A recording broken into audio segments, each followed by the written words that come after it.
Grief touches every life and tests every heart. Even when we prepare for grief, it often knocks us to our knees. We are the Time with Giants show. Join us as we connect with giants of the faith who are experiencing the power of God in the midst of chaos. Whether your life is going great or you are in the middle of that chaos, welcome to our show.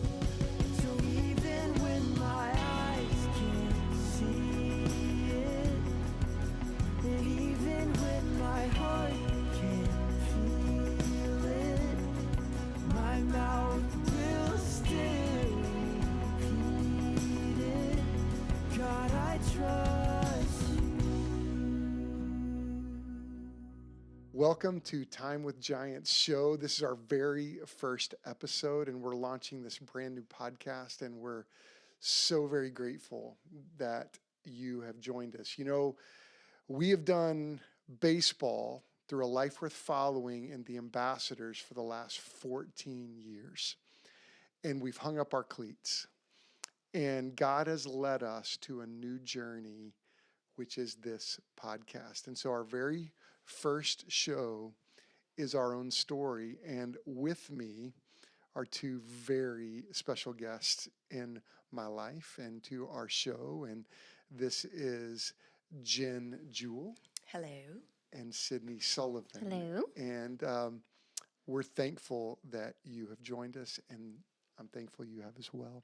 Give me just a synopsis of who you are. Jen, you start. Oh, Tell man. us who you Okay. are.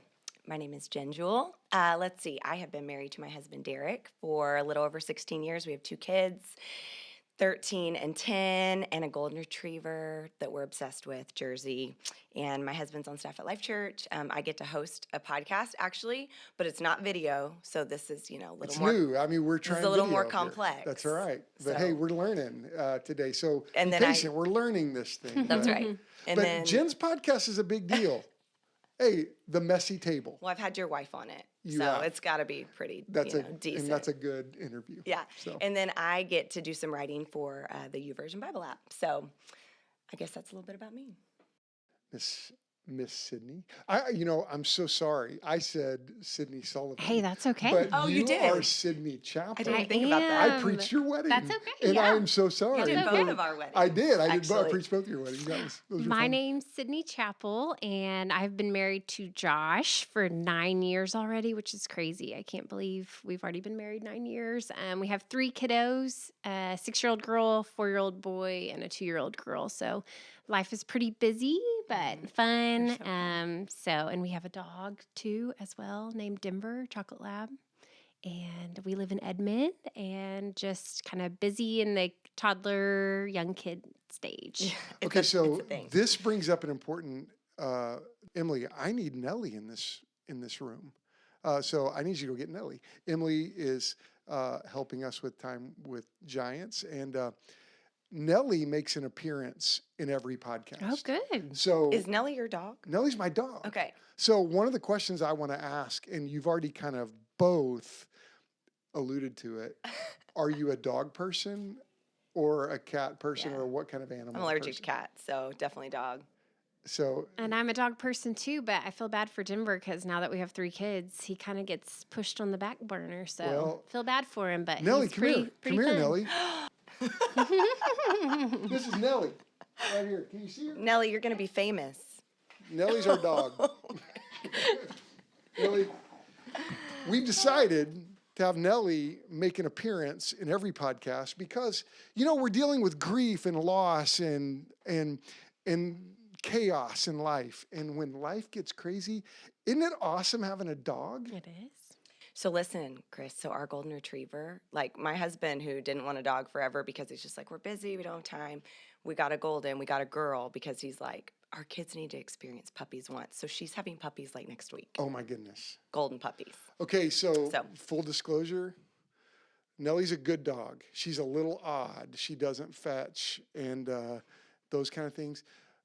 I've got to say, the best lab I've ever had was a Bechtel lab. Was from our granddad. Yeah, Jen's grandfather. And and Grandy. yeah, Grandy did a lot of the They- work too. They had the best labs, and we had one for 14 years the best dog. Yeah. I'm still What was his name? missing Lucy. That's right. Or her name. That's right, Lucy. I'm still missing Lucy. But I'll tell you what, I still am trying. The reason I want Nellie in this podcast at least once, a cameo, because I'm still trying to be the man my dog thinks I am. Yeah, that's And so right. that's just, That's good. well, okay, let's get into our story. Because, you know, we're talking about how do you trust the Lord when things are crazy, chaotic, and you go through loss. And you know what? We didn't sign up for this this calling in life, but we've become experts in that because we faced loss and we faced it together. And I want us to I know that this is going to be emotional for all of us, especially because we lived it. But I want us to go back to this loss of Justin in our lives. Tell us who Justin was. Sydney, you go first. Yeah, go see. Justin was my older brother. We had a very close-knit relationship compared to a lot of brother-sister relationships. I'm so thankful that I had the privilege of getting to be his sister. He was 4 years older than me and just such an amazing guy that it's hard to put into words of the type of guy he was. And I'm just so thankful to have known him, for him to be a part of my family, for him to be an example in my life as I continue to get older. I'm just so thankful that I got to be a part of his life. Mm-hmm. Jim, tell us a little bit. You went to high school with him. You were same age. That's right. Well, I was going to say, first of all, he loved his baby sister so much. Yeah, he did. And he was super protective of her. Yeah, he was. And there's a story about one time whenever they were at the baseball field, because he was a big baseball player, and someone... Because you were a remember. bat girl or something, right? Or did you? I helped out, but I mean, I basically lived at the She just baseball lived, yeah. field. Right. But someone made a comment about his sister being hot or something, and he threw a baseball at their head. So Yeah. let's just say, like, even though he was awesome, he was also human, and that's an right. important thing to remember. Hey, you know, that's respectable. Like someone messed with your That's sister. right. And I'll tell you what, I love that story because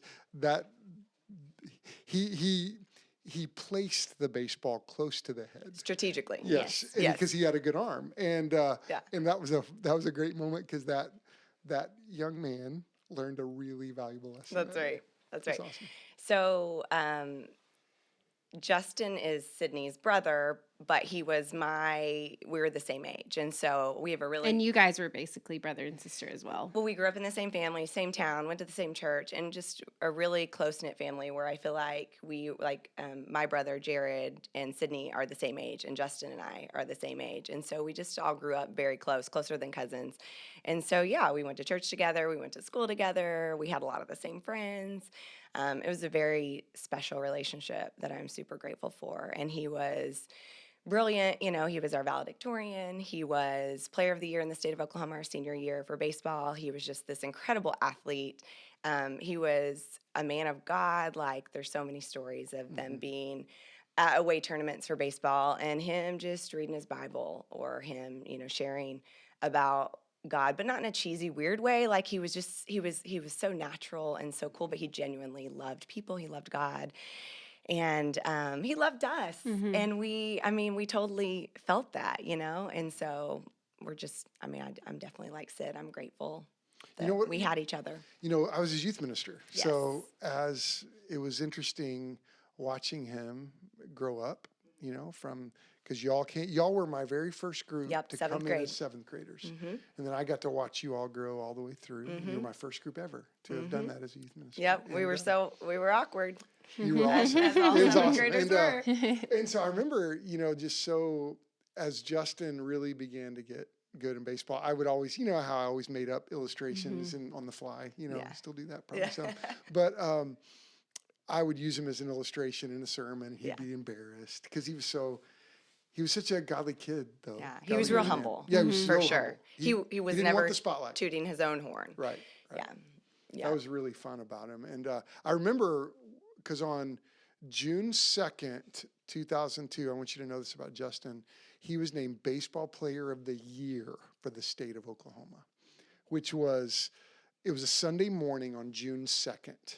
And that Sunday morning, I'll never forget, because remember we started that new Bible study for all of you guys at that coffee shop Yep. on Sunday morning. Yeah, for those of us going into college. College. You Yep. were going into college. And so that day I had gone and seen all of you guys, said, hey, how's it going? Making sure everything was squared away. And then I go back to church because it was off site.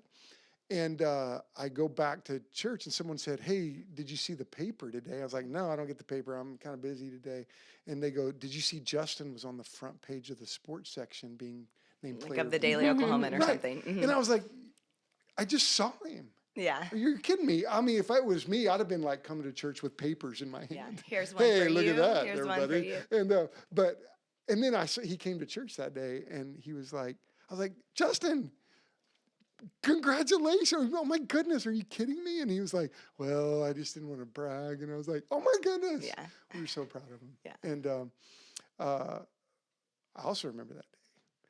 All his buddies took him to that restaurant, that little hamburger place. It doesn't exist anymore in Bethany. And he went to the bathroom, and Josh and all his buddies said, hey, the baseball player of the year is about to walk out of the bathroom. And when he walked out, the whole restaurant gave him a standing ovation. He was so embarrassed. And I mean, no one's ever cheered for me walking out of the bathroom. But, I mean, but hey. it's kind of embarrassing. But it's kind of fun. I But- mean, I cheered for my kids when they walked out of the bathroom Yeah, when no they were kidding. little. He pottied, Yeah. you know, something like that. But let's go to the next day. That's what's so remarkable, because the very next day Yeah. Life can change in an instant. changed our lives. Tell us about that day, Jen, for you. Well, I think what you all went through happened before. Right, because you found out later. We were trying to get a hold of you. Yeah. So we just graduated high school, and I went with my friend Sarah. We went and visited some of my family friends in Georgia, but we went to Tennessee to the Smoky Mountains, and we were like hiking, rock climbing, whitewater rafting. So we're in the middle of nowhere, no cell service. And of course, back then, 2002, there was also like even littler cell service and all of that. And so we're just having a great time, and these firefighters found us and knew our names, knew the dad of the family we were with, his name. And so I just thought, oh my gosh, something terrible must have happened to someone in their family. And I'll never forget them talking under this tree, and then everybody turned and looked at me. And, you know, you just know, like, someone you love is gone. And they said, because they were friends with all our family, and they said, it's Justin. He died. And I just I remember dropping my backpack and kind of running off in the woods, and it's kind of surreal, you know, like out of body experience where you just kind of go, is this happening? Is this what this feels like? And I do remember a moment of feeling like, again, it was so much chaos, but kind of feeling like, God, are you still there?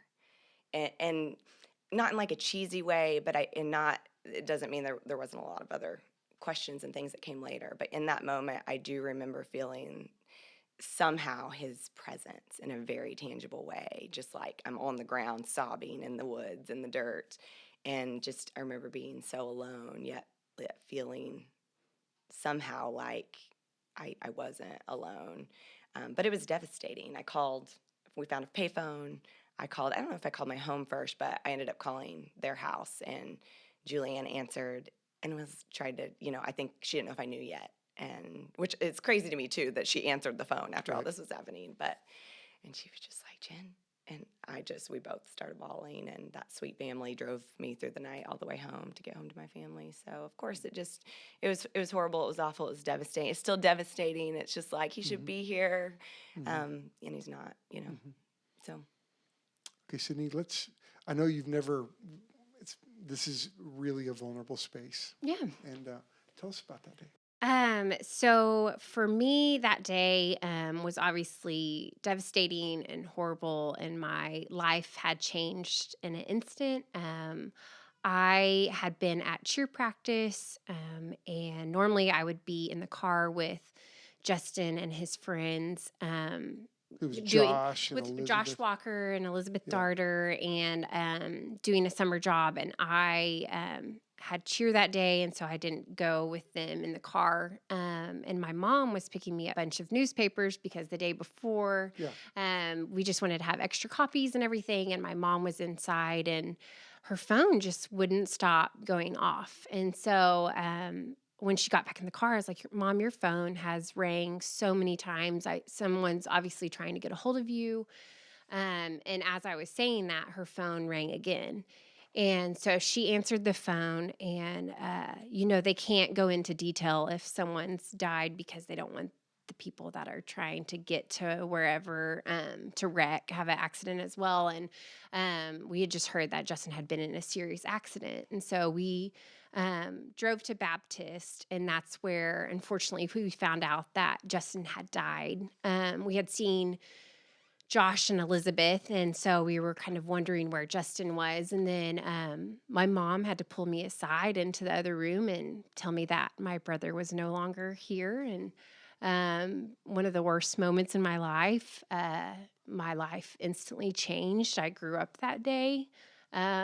Just my brother, my hero, my best friend, was no longer here. So it's just crazy going from the best day, the day before, finding out that he's player of the year, and just seeing him have a wonderful accomplishment, and just being so proud, being a younger sister and being so incredibly proud of your brother, to the next day of just kind of going, wow, God, like, you kind of rocked our world of what are you doing? And I remember seeing you at the hospital, and I think I was the one that shared with you that Justin had died. And just a very, like Jennifer said, a very surreal moment of, you're just kind of an outer body experience of like, did this really just happen? Like, is this life? And just kind of wrestling with God of going, what are you doing? Like, he was an amazing man, and he was about to go off to college, and couldn't you have used his story and him here? And so many colleges wanted him to play ball for did. him, but he also wanted to be a surgeon, and so it was up in the air where he was going to go. Yeah. He was about to be drafted by the White Sox. Yeah. They were going to draft him. Yeah. So just, life can change in an instant, and our world instantly changed that day. I know my mom talks about, because they had all kind of got some kind of call and went to the hospital, and so my mom talks about hearing you scream. Yeah. And I still remember my dad. Just an awful day. Yeah, I'll never forget that day either, because we just finished the first day of Howdy Week. So we had all these 7th graders we were doing this big deal for them. And we had 6 interns that were working for us that summer. And we were all at Chilino's Mexican restaurant processing the first day. Hey, what do we need to do tomorrow? And blah, blah, blah. Yeah. And that's when I got the phone call that he'd been in an accident and it might be bad. And so I just jumped in Michael Butler's car, because I didn't drive. And I said, I'm taking your car. Mm-hmm. And I drove to Baptist Hospital. And I had a moment that I'll never forget, because and I've gone back to that moment because it's convinced me that God sees us. Because I was in my mind going through what speech I'm going to give Justin. Hey, man, you know what it's like to overcome an injury? You got this. Man, you work harder than anybody I've ever met. And so I was working on my pep talk. And my phone rang. And I'm almost to Baptist Hospital. I'm almost inside. And my phone rang, and it was a youth minister that lived in Tulsa. And he said, hey, man, you're on my heart right now. Are you doing okay? And I go, I don't know. I'll call you back. And I hung up, walked in the door, and saw you. And some man, I don't know who the man was. I think he was a hospital employee, but you saw me and you ran at me. And I hugged you, you hit my chest, and I was like, did he die? And you said yes. And I'll never forget what you asked me. I don't know if you remember this, but because it was such a fog. But you said, come here. We went in this room, and you said, you tell me, why did Justin die today? I said, oh, honey, I don't know. I don't know. And I remember after you left, you went to where your parents were, and I was about to join you, and I leaned against the wall, and I said, God, what are you doing? What are you doing? And I said out loud to the Lord, I thought you were going to use Justin to impact Major League Baseball. What are you doing? And you know, out of that, we just walked the road, didn't we? Your mom was together somehow. Somehow your mom, God had given her strength. And what's crazy is leading up to it, she said that she would cry, which I don't know if she'll like me telling this, but leading up to like Justin graduating and just his senior year, she would cry a lot. And she just was like, man, I guess I'm just. And she's not an emotional person. And she's so with solid. it. Yeah. So she's just like steady. Yeah, she's very steady. But she cried a lot his senior year, and she's like, man, I guess it's just all the emotions of him about to leave us and go to college. And I think she said, you know, leading up to that I think that was God's way of preparing her for the next stage of life without Justin being here. Because she cried a lot before he died, and she didn't understand why. And then, you know, it's interesting how God prepares us. He prepares us for future moments without us even realizing it. And that was a moment I'll never forget, because your mom we're all reeling, but God had just given her a strength, and she looked at me and said, Chris, Justin's in heaven. He's in heaven right now. His body's not even here. People are starting to show up here at the hospital. We need to tell people to go somewhere. And I was like, okay, let's go to the church. So I started calling youth workers and, hey, let's send everybody to the church. Let's get food at the church, because you know what? When we're sad, we make food. Mm-hmm. And so I was like, let's go to the church. And then your mom looked at me and goes, what do I do next? And I said to her, you got to call a funeral home.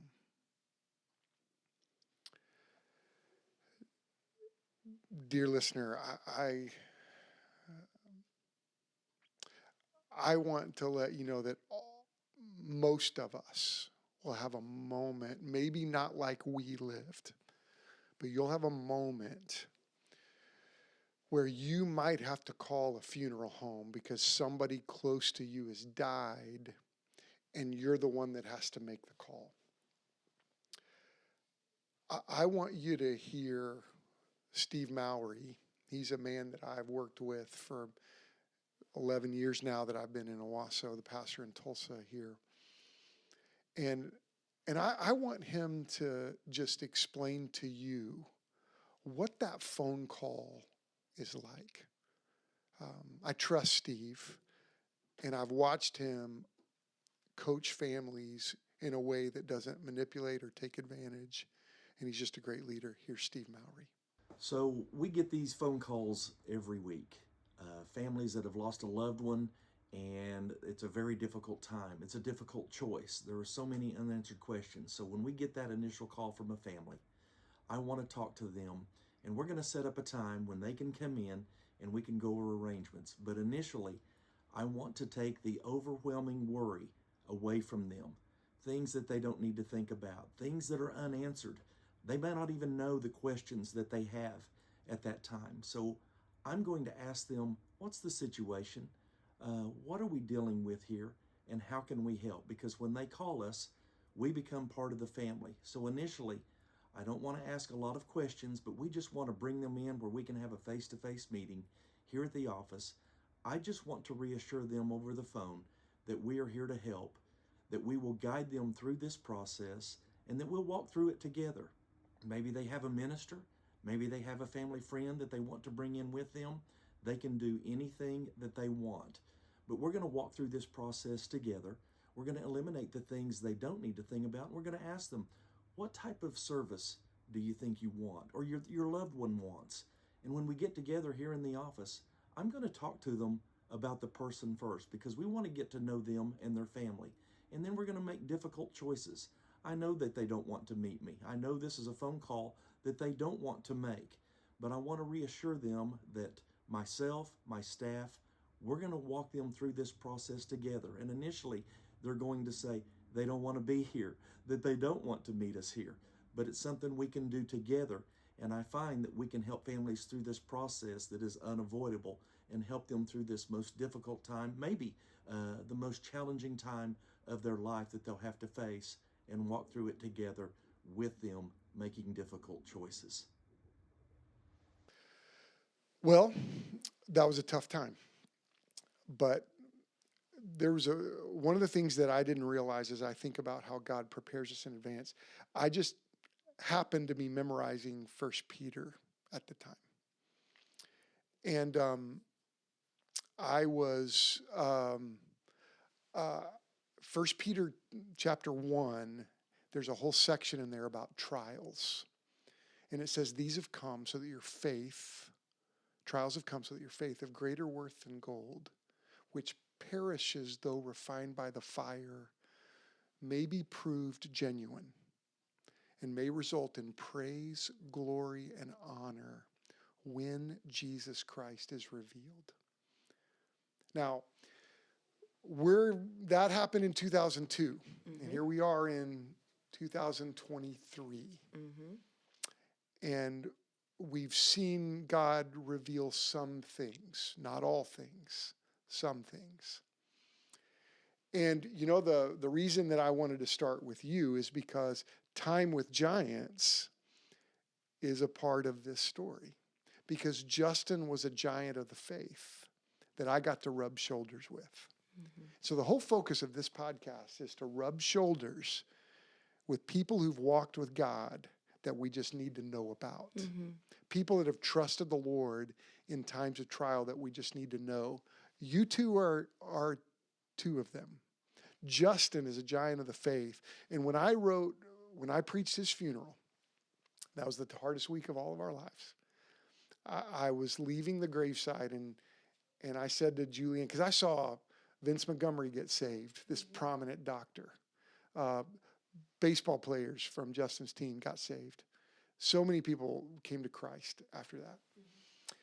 And God has revealed some things as we go. But I want you to know, in 2005, as we were leaving the graveside, I said to Julianne, something needs to be written about Justin. And she goes, well, why don't you do it? And so I was okay. I told your mom that I would do it. And then, so I started writing at different times.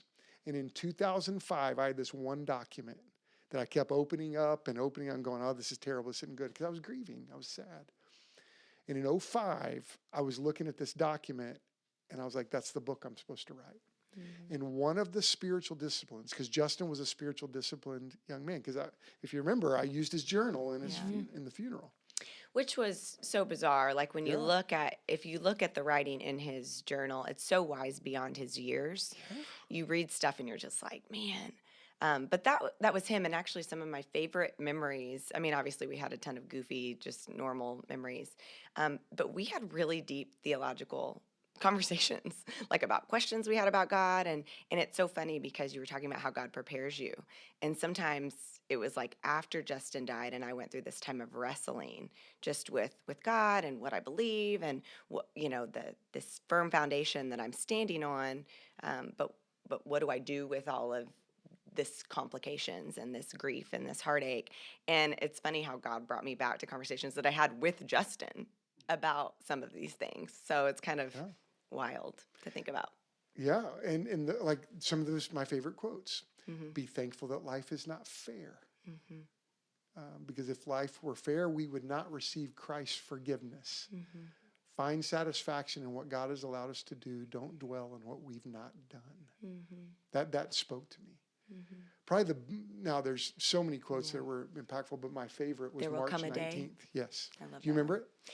There will come a day when we will all see Christ face to God. face, Jesus face to face. But we choose, we decide He said, this is when we'll understand things fully. What Then else did he say? When God asks me to believe something that's beyond belief, Yeah. I decide if I'll trust Trust my my five five senses senses. or have enough sense Yeah. to believe in him.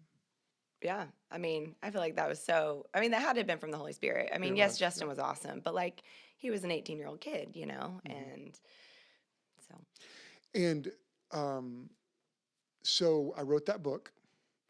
We started the Ambassadors. Yeah. And we did baseball for 14 years. Now, the Ambassadors are still going. Now, we've handed it off and hung up our cleats, and Cole Cleveland is running with that, and we're grateful that he's doing that. But let's go back to the baseball for a second, because we started this baseball team. And we were like, well, let's do something with this book. And God allowed us to sell a few. And we said, well, let's do something with it. So we started the Ambassadors. But Sydney, remember the song that Justin was listening to the moment he went to heaven? What was it? It was When the Rain Comes by Third Day. Third Day. And do you want me to go off Yeah, of? please. So the ambassadors of what they mean to me, it was such a healing moment, I feel like, because for years I had wondered why God would take Justin and not use him in college and afterwards, of just his personal walk for him to be influenced to other people. And the ambassadors brought an aspect of healing to me, to just witness all these sweet baseball players sharing about my brother, having a heart for my brother's story, being in Nicaragua at a mission trip, and the rain starting, or like, it just felt like a surreal moment of when the rain comes. It was the ending of that trip. It just felt like God was there, and to see people that got saved in Nicaragua and people through the ministry get saved, and seeing a glimpse of the bigger picture of what God was doing with Justin's story. It brought some healing just to see all those sweet teammates and the coaches, and just through the ministry of God using Justin's story. You hear that story of the tapestry of how we only get to see the front of it all done and completed, but on the back of it, it's all tangled and intertwined. And I've just gotten to see the beauty of God's hand in Justin's life and story, and it was a healing moment for me. I have a picture, actually, of that moment in Nicaragua. And I'll never forget it, because It was a downpour. It was a It wasn't just downpour. like It a was light our- rain. it was a our monsoon. very last baseball game. And that's when every ambassador wanted to marry Sydney, It's true. because it was pouring down rain, and I wish you all could have been there. It was our very last game of the season, and we had this miracle season of God's provision, of sharing. And maybe explain why you're in Nicaragua with the ambassadors. Do people know? I don't know. That's a good question.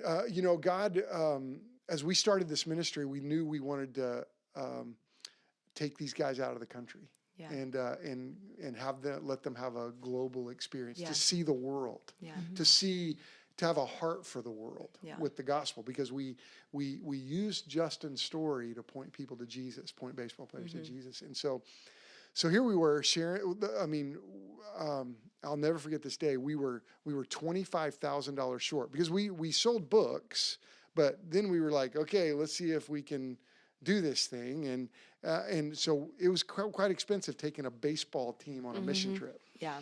And so as we were looking at the numbers, we were $25,000 short. I met with your mom, because we were all cash to do this ministry. If we didn't have any money, we didn't do it. And so I remember I said to Julianne, okay, we can't go unless we get $25,000. And I watched the Lord provide $25,000 in one day. And I got on my knees. I met with your mom, and I said, well, we'll see what we can do at the end of the day. we had a deadline by July 4th. And then we had to pull the triggers. We had some stuff to do, some logistics to figure out. And I go back to my office, I get on my knees, and I said, hey, God, I don't know if you noticed, but we're $25,000 short. A name popped in my head. I just stopped praying, called the guy, and he said, I'll give you $5,000. Okay, cool, thanks. I got back on my knees, and by noon, we were $16,000 short. And I had left, and then so I called the guy from Ada, Oklahoma. It was my church in Ada. He was an oil man, and I said, hey, Pete, call me when you get a second. And I'm walking into church dinner on a Wednesday night, and Pete Cantrell called me. And I said, hey, Pete, could you get about 5 guys together? I'd like to come to Ada tomorrow and share a need. Mm-hmm. Because I really felt like God's called us to do this. Mm-hmm. And Pete said, what do you need? I go, well, I need $16,000. And he goes, oh, Chris, you're way too busy for that. I got that. And I go, excuse me? I goes, I got that. I'll send you a check tomorrow.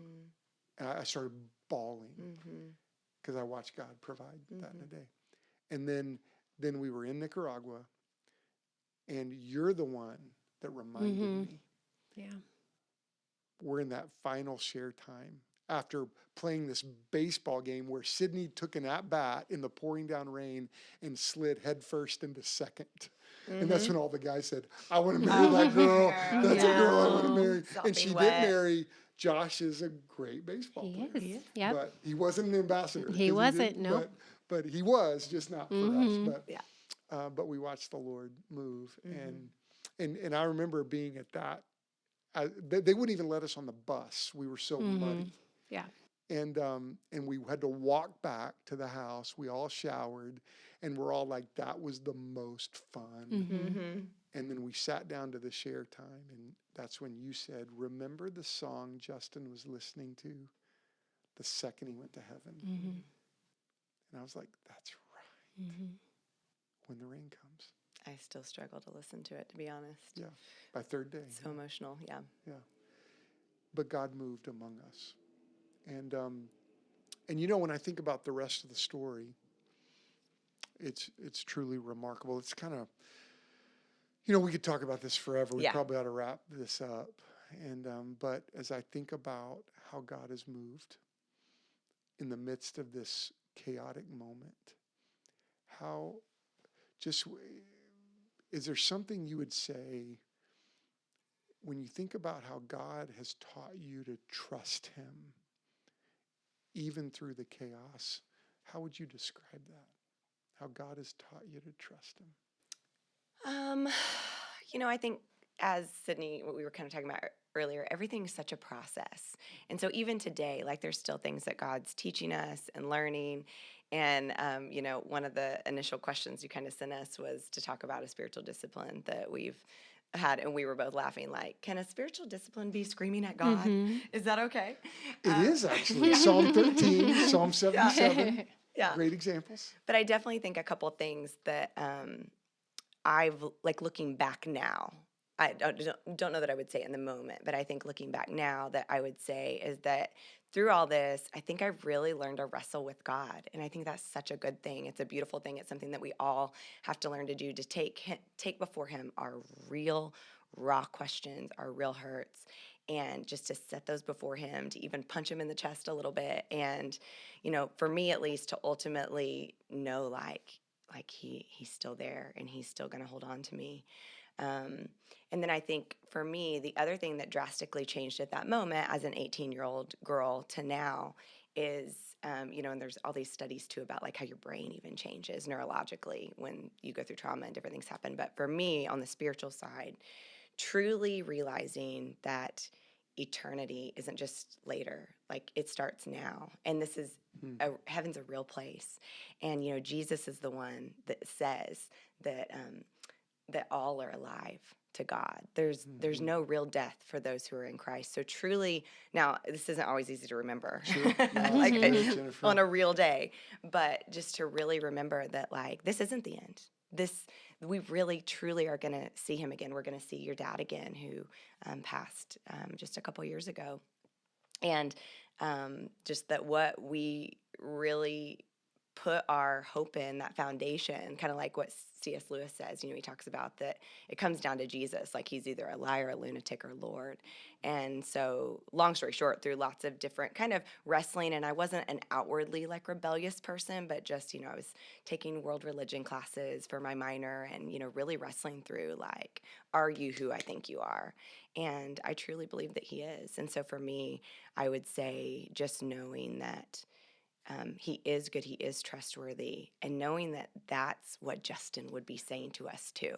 Mm-hmm. So, Mm-hmm. Sydney, what about you? Oh, I mean, being a 14-year-old girl, losing an older brother, and talking about spiritual disciplines of just like how going about grief and death afterwards.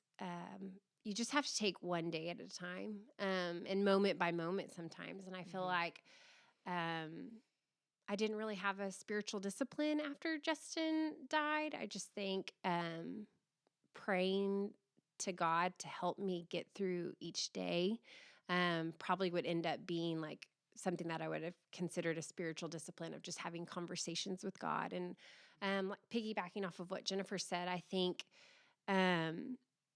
some people probably don't think that you can wrestle with God. And I think it's okay. I think it's okay to have doubts. I think it's okay to question things. I think it's okay to go through all of the emotions with God because he can handle it.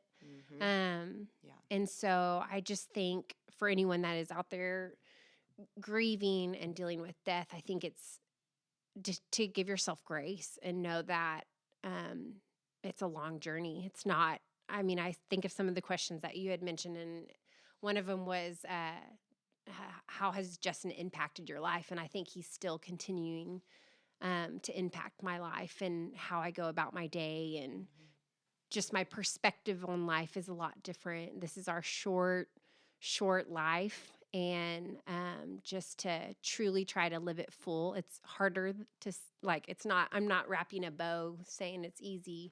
But just, I'd rather spend my whole life trying to honor Justin's life and honoring God, and just trying to lean on him in the hard, because there's going to be hard in everyone's life. And I just think after Justin passed away, there was two paths I could have taken, and I could have gone either down a path where I turned from God and had a lot rougher of a life of just trying to make it on my own. And I think it's a choice too. Like I had to choose to wake up every day and be like, okay, I'm going to choose to follow God. And I know that he's real, and God has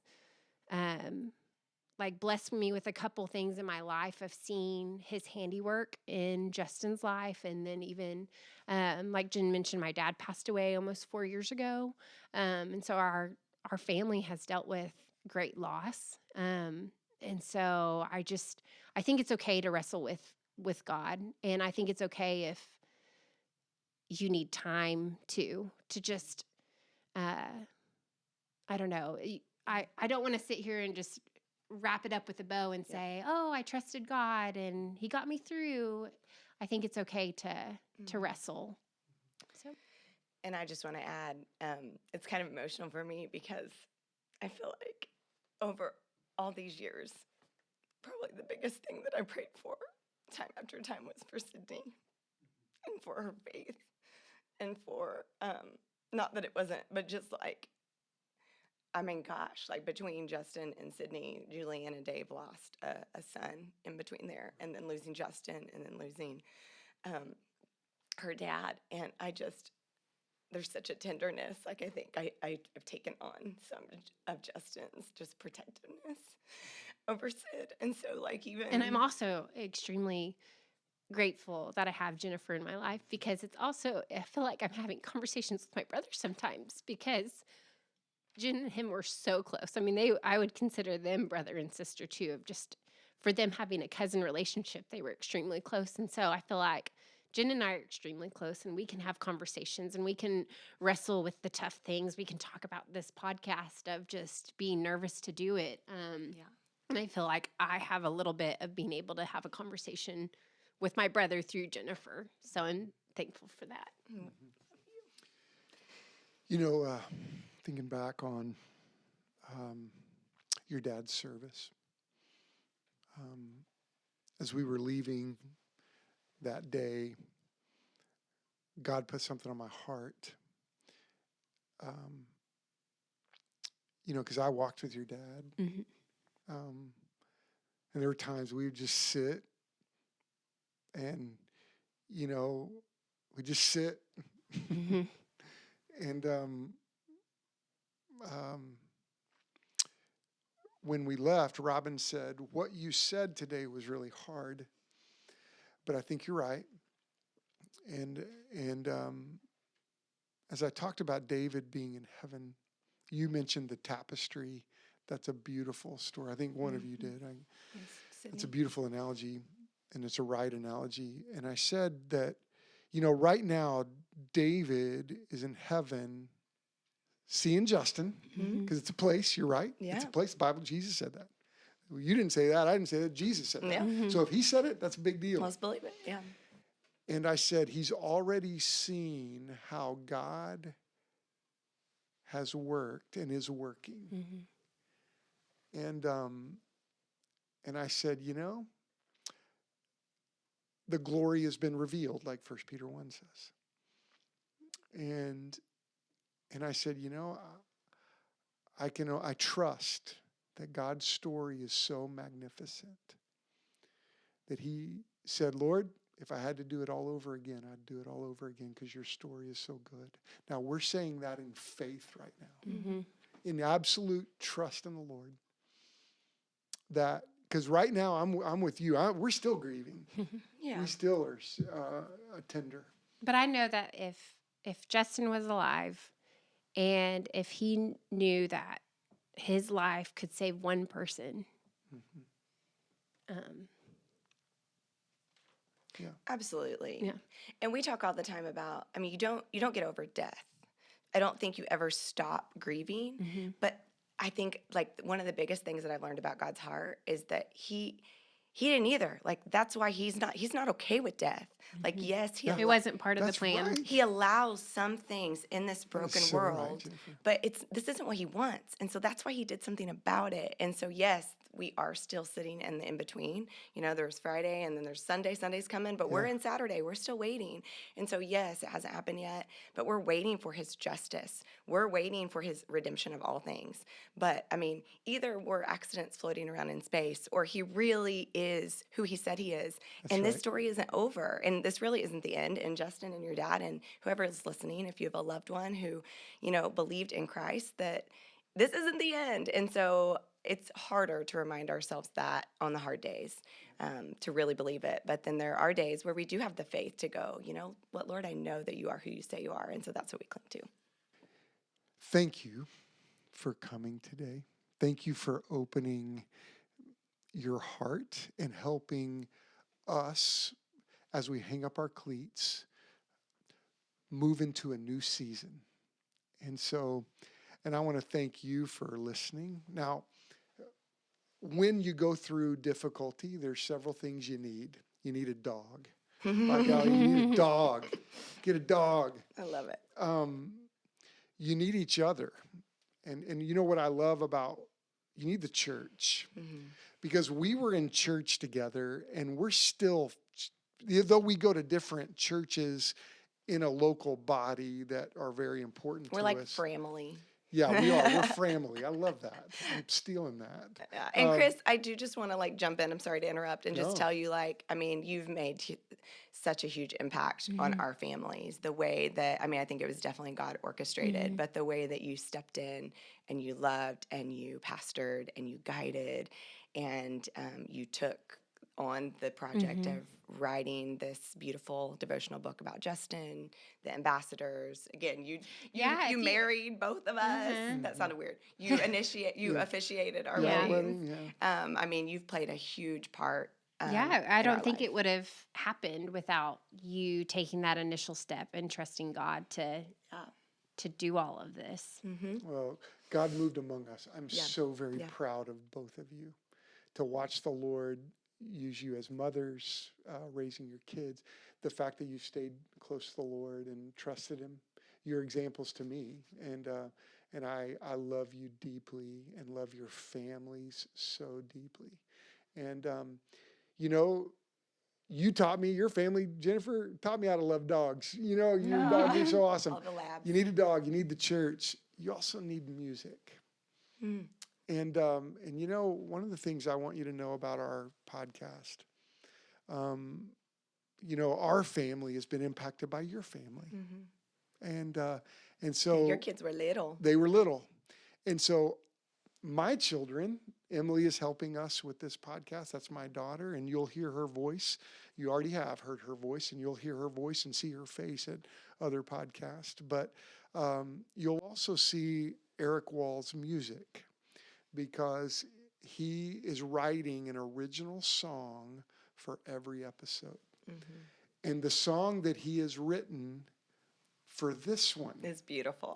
but it's, when you go through grief, God has given us music, and God has gifted people with the ability to write melody and rhyme together that you just go, yeah, that helps me. And the song that Eric Wall has written for this is a song called Even When. And that's how we want to end today. We want to end with this song that has impacted our family, impacted Eric's heart. He wrote it, and your family influenced my family. I'm proud of you. I love you. And I just want you to know, even in the midst of chaos, you can trust the Lord. We've experienced it, and you can too. Here's Even When.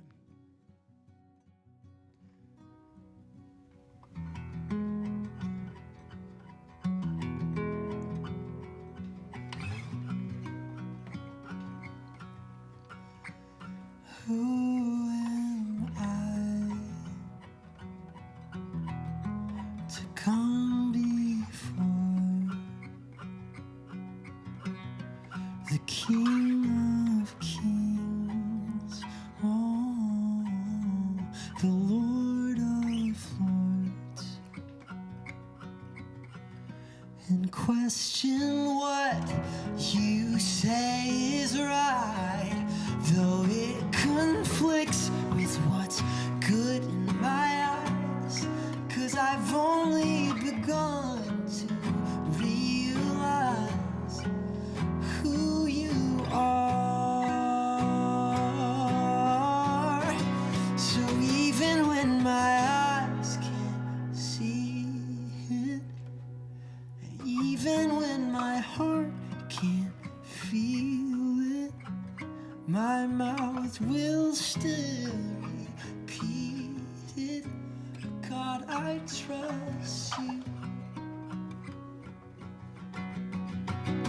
And all your word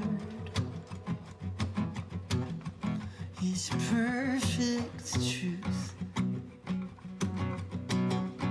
And all creation, oh, is revealing you.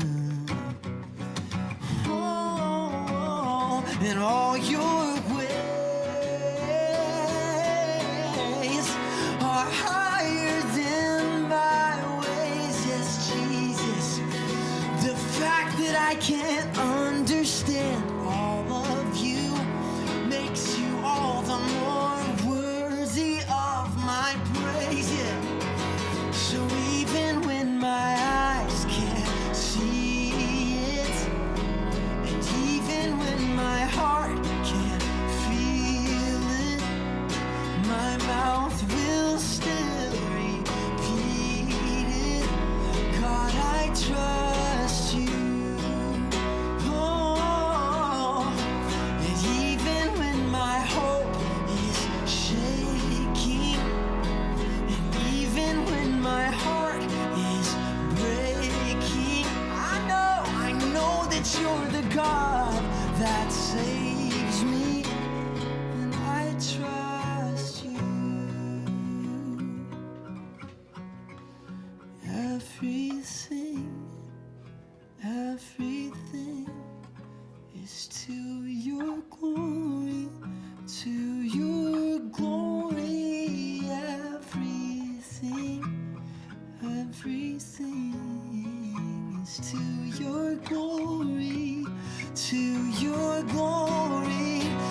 my heart can't feel it, my mouth will still repeat it. God, I trust in you. Whoa. And even when my hope is shaking, and even when my heart is breaking, oh, I know that you're the God that saves me. I trust you. And we know you will always keep us. And we know you will never leave us. 'Cause you're everything good, Lord Jesus. And we trust you. We know you will always keep us. And we know you will never leave us. 'Cause you're everything good, Lord Jesus. And we trust you.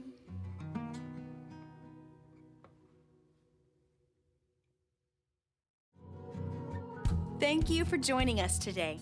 Remember, following Jesus does not keep us from tough times, but He is faithful to walk with us through them all.